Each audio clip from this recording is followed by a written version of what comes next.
The old man's finally gone. He lived so long for nothing. Now you can claim his life insurance, right?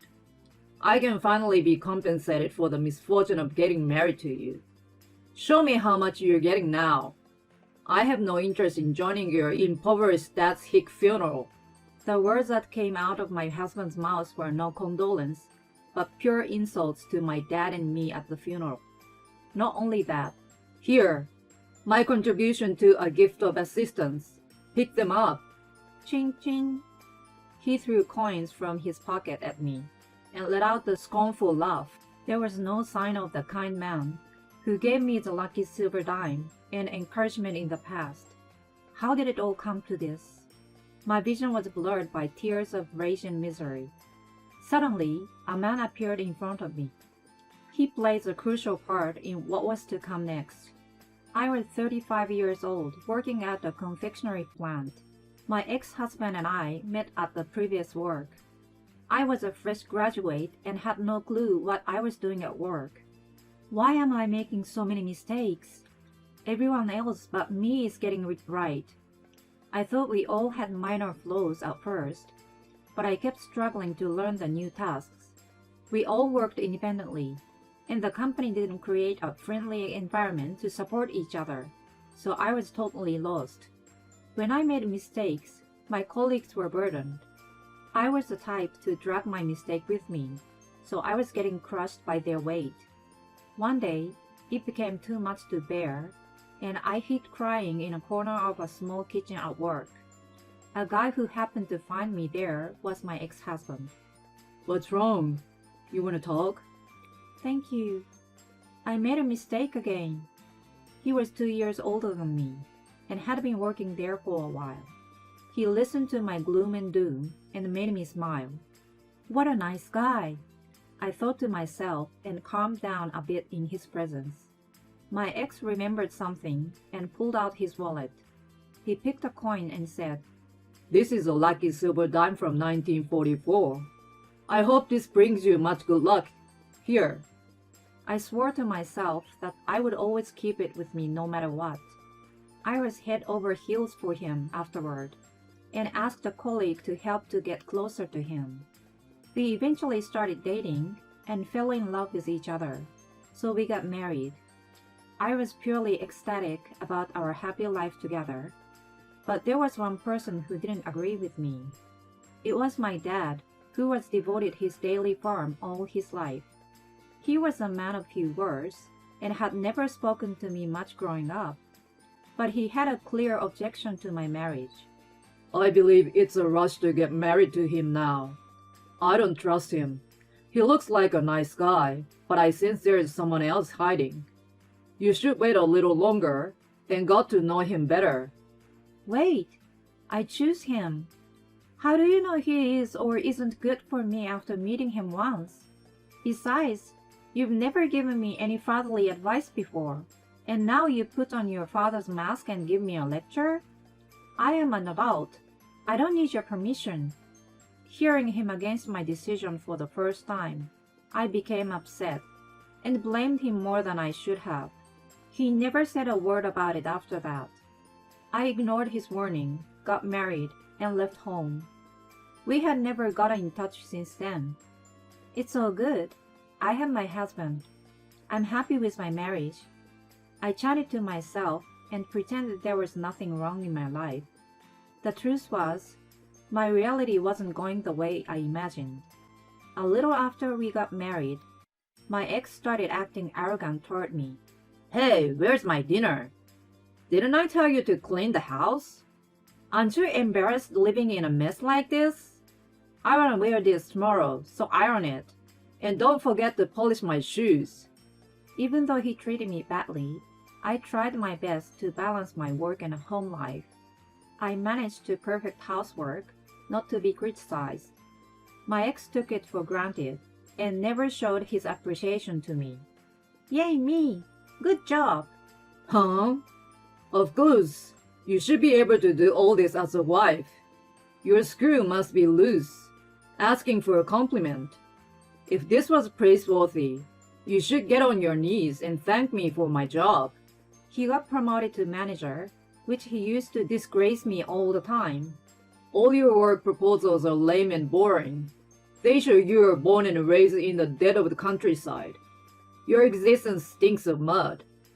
Not only he degraded me, but he also disrespected my family. I was getting fed up with him. In addition to this, he made fun of my hobby, which was drawing sketches of new dessert ideas. I was really into it and spent a lot of my time drawing.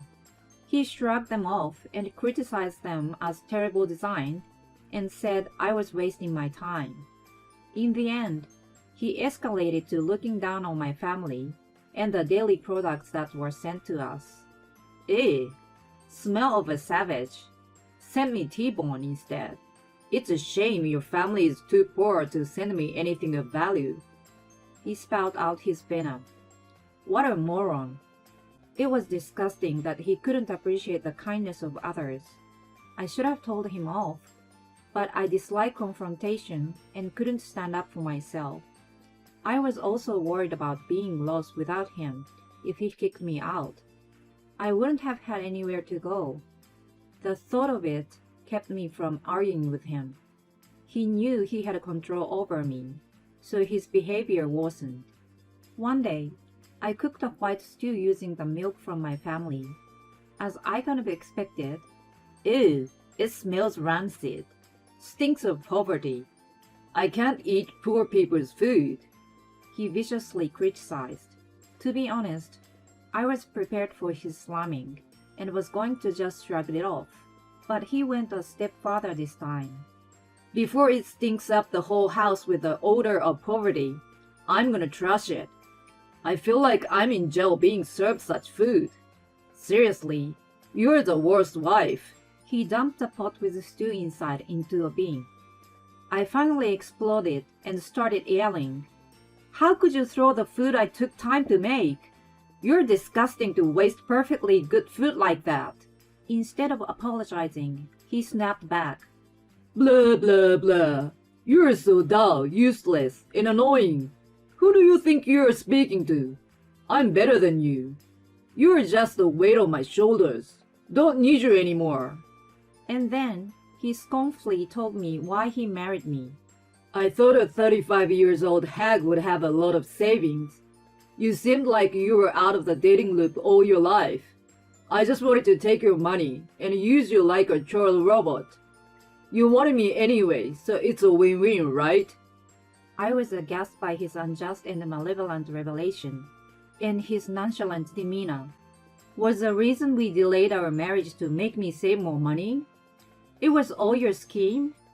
My savings are almost gone because you've been splurging, you know. You were right, but you never mentioned your savings are almost gone. How's that my fault? It's your job to take care of the finance, so you take responsibility. A penniless wife is of no value to me, lower than your farm animals. He ranted in a vile manner, and then he suddenly pulled out my sketches from the shelf. He ripped the pages into pieces as he shouted, "Pathetic!" threw them all over the place, and walked out of the room. What have I ever done to you? I just tried to do my best to make our lives better. Of course, I couldn't sleep at all, but cried my eyes out that night. The next day, "We're getting divorced. Get out." He didn't even look up from the paper he was reading. Okay. I was thinking the same in bed last night, so I simply agreed with him. I collected my things in silence and left the house. When I stepped outside, the face of my dad, who disagreed with this marriage, popped into my head. He somehow knew we weren't going to work out. Why was I so adamant about his words back then? I'm very sorry, Dad. Tears welled up in my eyes. I wondered what he would say if I told him I was getting a divorce. Would he have been mad at me for not listening to him? Would he have been disappointed? He might no longer have spoken to our daughter, who snapped at him in the first place. I couldn't find answers to the questions, and I started living alone without the courage to go and tell him. I managed to find an apartment with my meager savings. but my ex spread a bad rumor about me, and I became very uneasy working there. I was mentally exhausted. When I was absent-mindedly going through job ads on the internet, I came across a listing of a bakery manufacturer. Working as a pâtissier used to be my dream. I may have been too old to change a career, but never try, never know. I was given a fresh start working at a manufacturer, and learning new skills gave me back the confidence. Once I was back to myself, I decided to do one thing I had been putting off. I planned to visit my dad and tell him about my divorce and a new career. That night, I got a call from my mom, who was sobbing. "Your dad passed away in the hospital today. Please come home. The memorial service is the day after." It was so sudden that my mind went blank. I immediately packed up my things and drove as fast as I could to the ranch. And then I saw him lying peacefully in a casket. It was too late. I was too late. When I saw the shriveled corpse of my dad, I finally got a grasp of the reality, and the waves of regret washed over me. I didn't come clean about my divorce, and never got to apologize to him. "Why did you leave so soon, Dad?" "I was going to tell you everything. I'm sorry for troubling you, and not coming sooner." I soaked up my pillow with my tears all night without sleep. 2 days later, his memorial service took place at the ranch. I was too devastated that I was like a zombie. Then suddenly, my ex appeared before me. He learned about my dad's passing through a mutual friend. I expected him to mourn my dad as long as he was at the service, but my expectation was quickly shut down. Hey, so when are you getting your inheritance? Since I took care of you, you need to pay me for that. I've waited so long for the country bumpkin to die. Anyway, a hillbilly memorial is so plain, isn't it? Don't tell me you don't have money. Just sell this useless ranch to get more. It's your chance to make me think that I was lucky to have married you.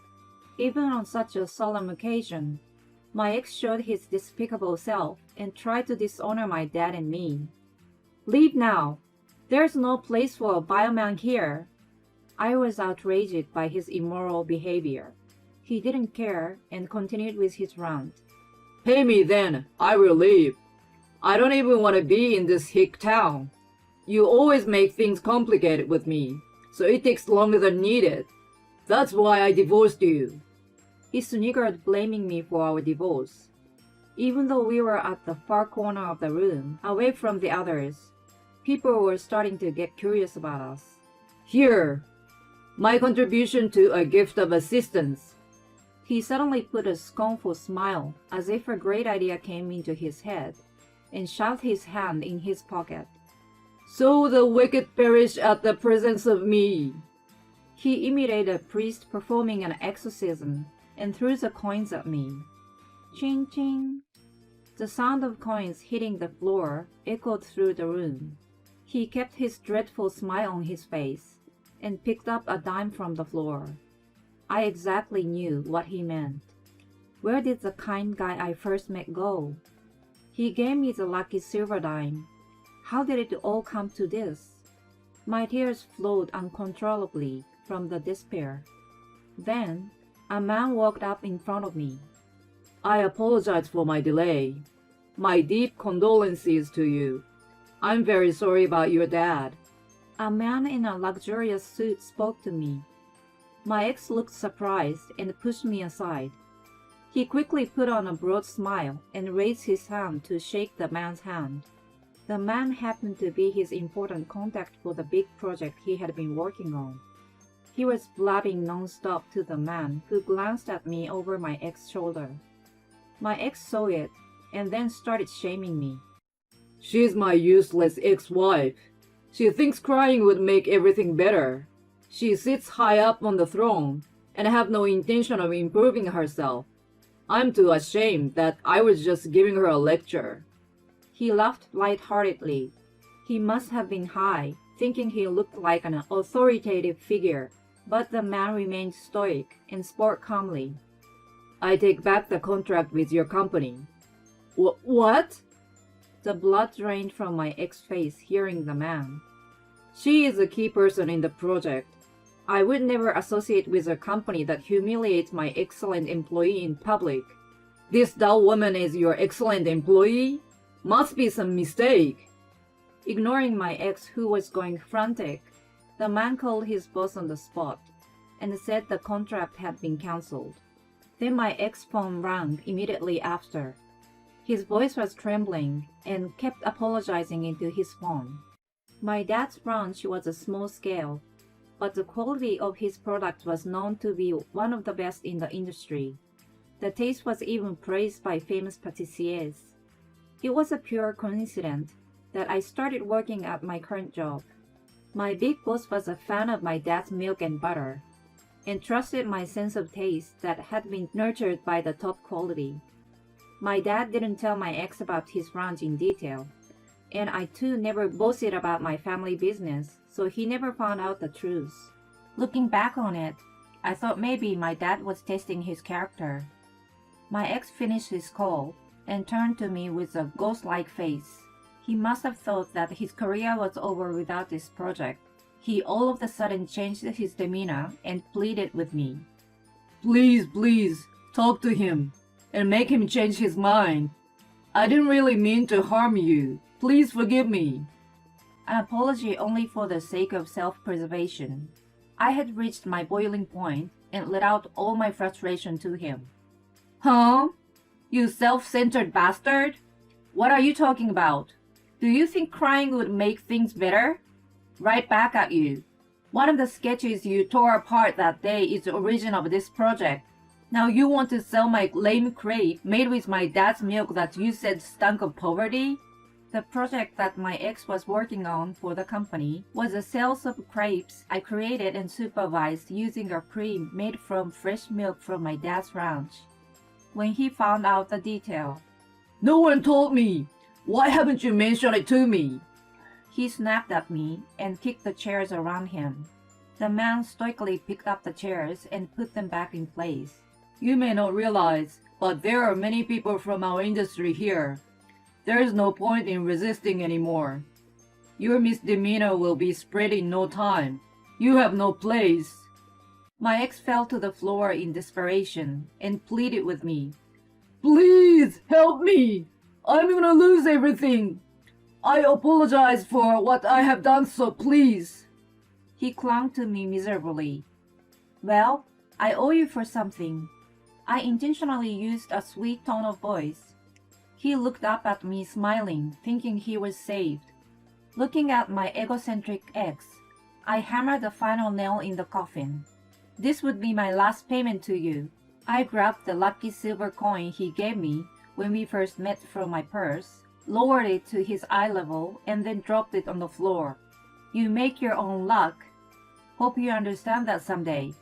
He was stunned and frozen like a statue. Ironically, the table had turned, and he started bawling. Be quiet! You still want to keep distracting the memorial? Stop acting like a baby. Aren't you ashamed of yourself? You're the lamest person right now. Good riddance to bad luck.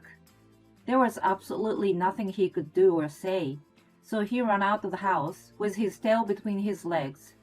A week after my dad's funeral, my ex, who was responsible for the failure of the project, was severely reprimanded by his superiors. When he was kicked out of the team, it was discovered that the project budget had been embezzled by him. He was fired from the company and criminally charged. He became exhausted by the fact that all his bad deeds had come back to him. He finally learned his lesson and supposedly was living in a shabby apartment alone. My dad's ranch was decided to be run by his loyal staff who had inherited his motto. They maintained the same quality of products and were gradually expanding the scale of their business. The man who canceled the project told me that he knew my dad for a long time.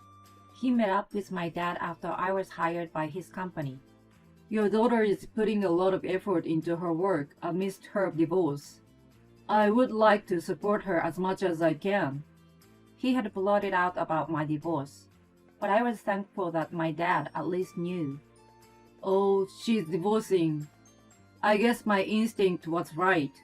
It's heartbreaking to know that she was being abused by that fool, and even my family was disrespected. Knowing her well, I worry that she pushed herself too much. I'm ashamed of myself for not reaching out to her when she was suffering. I want to watch her rebuild her own happy life from now on. Even though he was told about the bad news of my divorce, he apparently looked relieved. It may be just my wish, but I believe she would be an outstanding patissier. I know I'm asking a lot from you, but please look after my daughter. My dad held the man's hand tightly in both of his for a while. I couldn't stop crying while I was listening to the story. Finally finding out what my dad thought of me made me feel so grateful. I had been hating myself for being miserable and crying in front of my ex-husband. I felt that I could really look forward and build my own life now. I'm sorry, Dad, for not being at your side in your last moments. There have been many struggles, but I'm better now. I'm living a full life, learning to be a patissier. I'm going to use a lot of your products that you conserved all those years. Please watch over me from heaven. Love you so much. With my heart full of gratefulness to my dad. I promise to keep working hard to be a good patissier, as he believed.